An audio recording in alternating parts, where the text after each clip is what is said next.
Well, I believe you.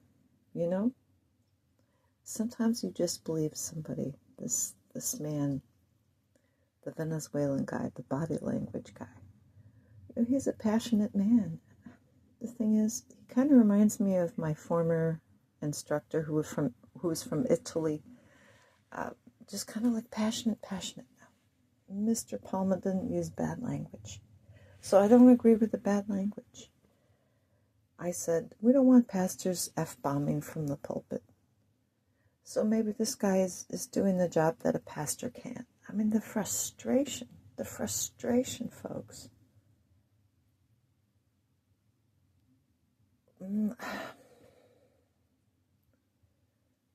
I did unsubscribe from this young lady that's like, oh, she's made so many videos. Yeah, she's really popular. She's a beautiful young lady, a Jewish lady living in Ireland or something, I guess. Because she talks a lot about Jewish issues, but she sounds like she's Irish, and well, I just got so upset that she had posted a video. Trump kidnaps a leader. Was she being serious? I didn't watch the video. I thought the headline was so annoying, so I didn't watch the video. But later on, in a subsequent video, she says, "No, I think it's right that we should really support the people in Iran, but that doesn't make it right to just go and interfere in somebody else's country." It's like, duh, she's a valley girl for sure. Yeah. I had. How do you think that things happen? If Iran needs help, God help them, please. I don't want to get involved, Who wants to get involved in liberating these people? They don't know how to take care of themselves. They're violent, they're unstable. But what Trump did was so pristine. All he did was arrest a man and his wife, and it's going to come out. They're like Ahab and Jezebel. They were doing bad stuff there in Venezuela. And these pearl clutchers. Oh, that's why you can't just trust people. Well, they have a conservative point of view, so I agree 100% with everything they say.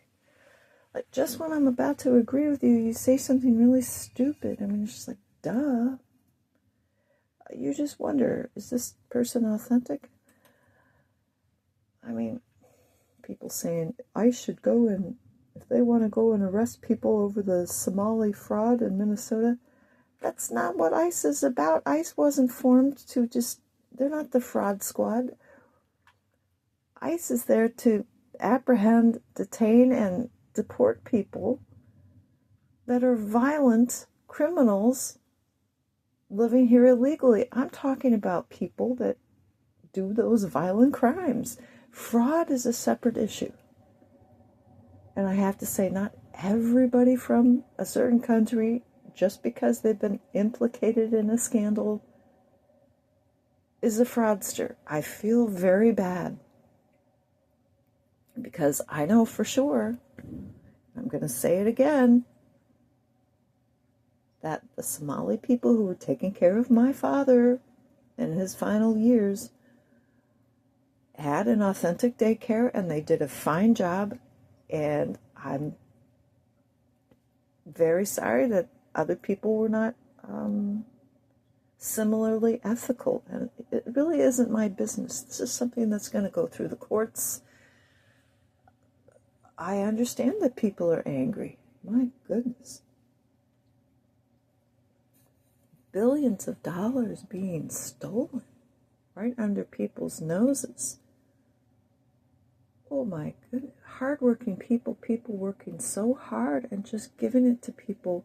Yeah, there are people that are flashy. It's like, do you have to drive like the Lincoln Navigator? Do you have to just buy like tons and tons of food with your EBT card and just right in our faces when I don't have an EBT card?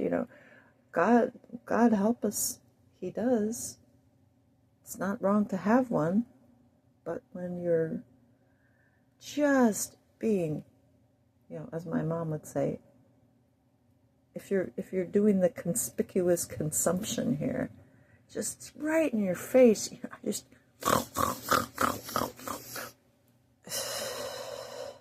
well, it doesn't take a person from a foreign country to behave that way. So, let's look at the system that allows this to happen, and let's look at the system that was exploited by people that are very good at taking advantage of opportunities available to them. Oh, come on now.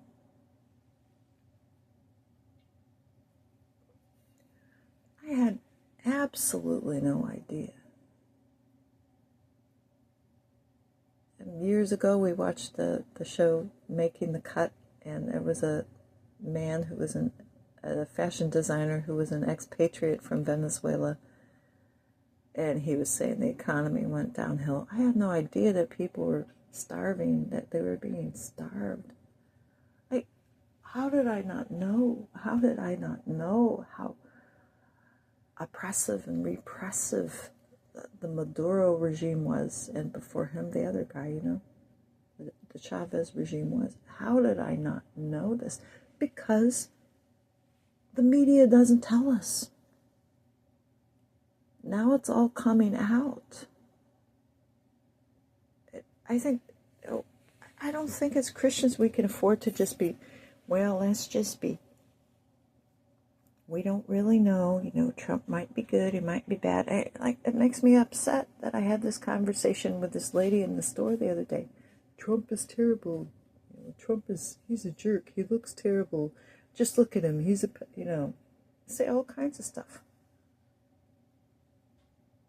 You ignoramus? My mom would say ignoramus. She won't use the language that the body language guy uses. Now, she wouldn't use that language. Do you not realize? And get this, folks. I said, do you realize what they did on October 7th to those people in Israel? I said something I don't even want to repeat. Because I don't want to repeat it. I said to this lady, they burned babies alive in ovens. She said, that did not happen. And she talks to her little AI thing on her phone. Did Hamas burn babies alive on October 7th? I was like, you stupid? Are you really that stupid? Do you have to see it happening in front of you? I guess some people do. So I understand the frustration. I would love to see a little bit more frustration, a little bit more passion from the pulpit. If their human rights are being abused to the extent that was happening in my hemisphere, how did I not know? I am so sorry about that. And I thank God for President Trump. That these people have an opportunity for a new beginning. Praise the Lord.